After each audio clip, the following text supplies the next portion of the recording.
తేజ కిచెన్కు స్వాగతం సుస్వాగతం. నేను మీ తేజస్విని. మీరందరూ ఎలా ఉన్నారు? నేనైతే చాలా బాగున్నాను. నేనైతే ఇప్పుడు చికెన్ ఒక 1/2 కిలో తీసుకున్నాను. ఈ చికెన్తోనైతే నేను కట్లెట్ లేదా వడలు చేయబోతున్నాను.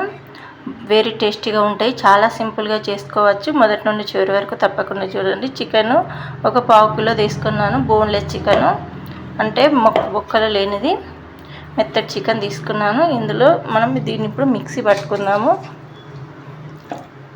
మిక్సీ పట్టుకొని వద్దాము. పచ్చగా మిక్సీ పట్టుకుందాం. ఇప్పుడు దీన్ని ఒక గిన్నెలోకి అయితే తీసుకుందాము. ఇప్పుడు ఇందులో మనం 1 స్పూన్ కారం వేసుకుందాము. 1/2 కిలో చికెన్కు 1 స్పూన్ కారము, తర్వాత ధనియా పౌడర్, చిటికెడు ధనియా పౌడర్, చిటికెడు గరం మసాలా పౌడర్, తగినంత సాల్ట్, పుదీనా ఉంటే పుదీనా కొత్తిమీర వేసుకొని కలుపుకోవాలి. ఇప్పుడు దీన్ని మంచిగా కలుపుకుందాము.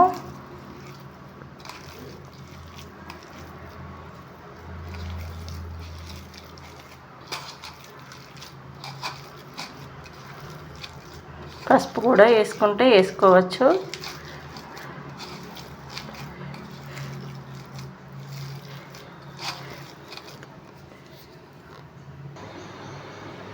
ఇందులో అల్లం వేసుకోవాలి. అల్లం వేసుకోవడం మర్చిపోయాను.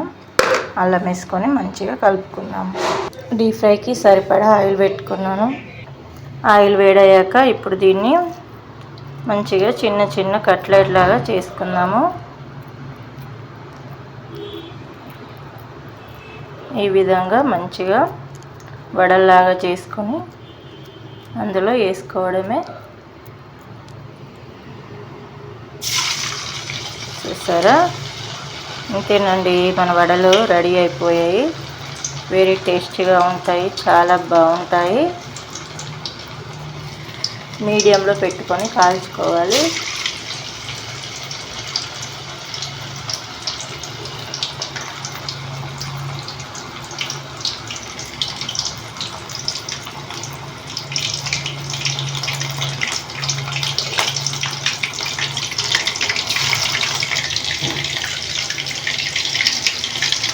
సైడ్ కాలిన తర్వాత ఒక సైడ్ తిప్పుకోవాలి.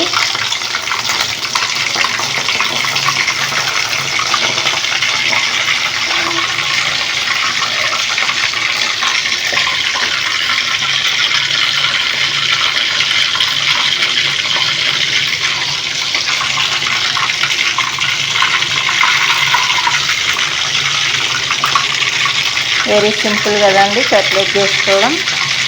ఎంత బాగుంటాయి ఈ వడలు. చికెన్ వడలు డిఫరెంట్గా ఉంటాయి, చాలా వెరీ టేస్టీగా ఉంటాయి.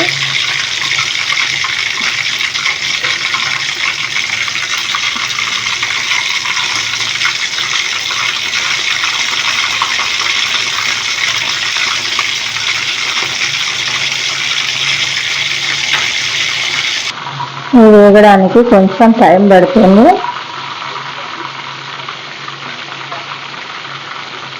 ఇలా కాన్ఫ్లోర్ కూడా వేసుకొని చేసుకోవచ్చు. అప్పుడైతే ఇంకా క్రిస్పీగా వస్తాయి.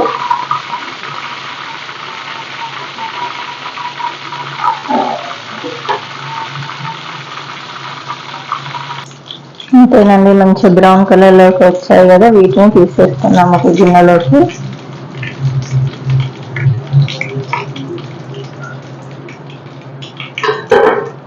మిగతావి కూడా ఇలానే చేసేసుకున్నాము. ఇంతేనండి, చికెన్ వడలు రెడీ అవుతాయి. వెరీ టేస్టీగా, చాలా సింపుల్గా చేసుకోవచ్చు కదా. మీకు ఈ వడలు కనుక నచ్చినట్లయితే, చికెన్ వడలు కనుక నచ్చినట్లయితే తేజ కిచెన్ని లైక్ చేయండి, షేర్ చేయండి, సబ్స్క్రైబ్ చేయండి, కామెంట్స్ కూడా చేయండి.